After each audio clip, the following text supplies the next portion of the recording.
let's talk about a couple of those things you mentioned, and the only thing that maybe we can see competing, if you will, with Ethereum. Obviously, Cardano's the big wild card, making some moves in the next couple months.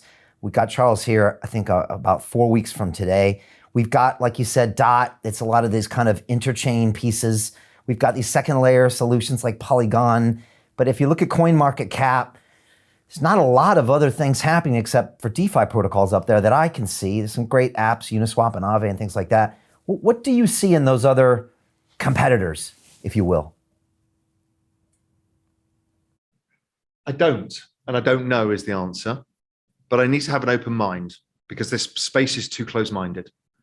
The space is because you're rewarded to be tribal and back the only one true thing, true asset.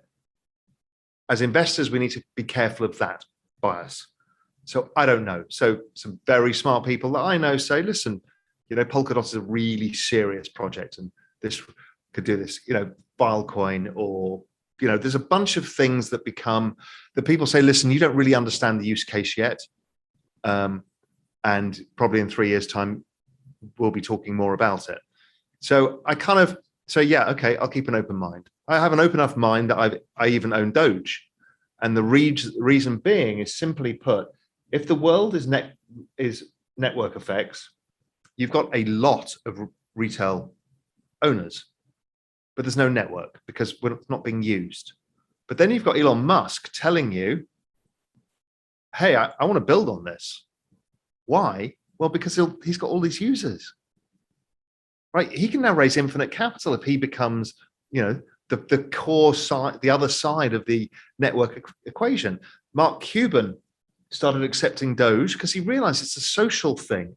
People know it's kind of fun, but it also has worked. So he started accepting at Dallas Maps for ticket sales and merch and stuff like that.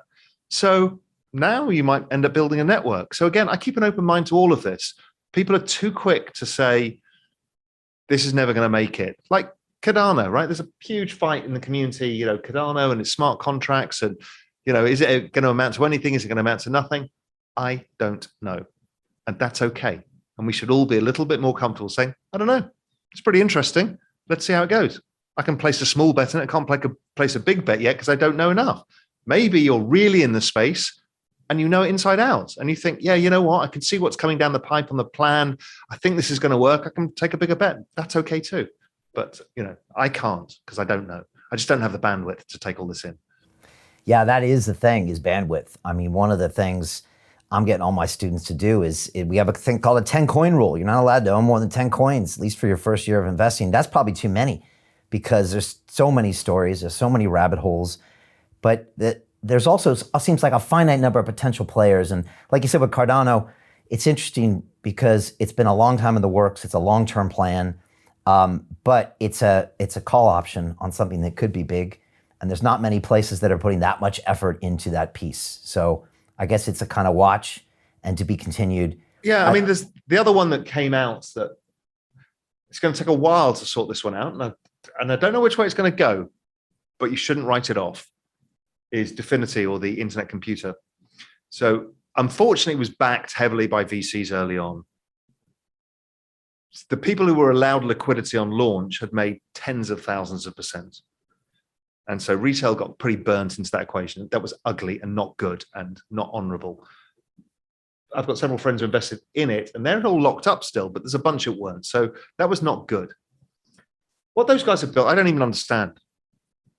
I can't, I've interviewed them. I don't really know, but I kind of figure it's big. It's kind of like, when we first spoke to Charles Hoskinson on Real Vision 2016, 15, it was the same. It's like, it sounds pretty big. I don't know. And Dfinity's, it fell 90 something %. Is that a small call option on something? Could it be worth zero possibly?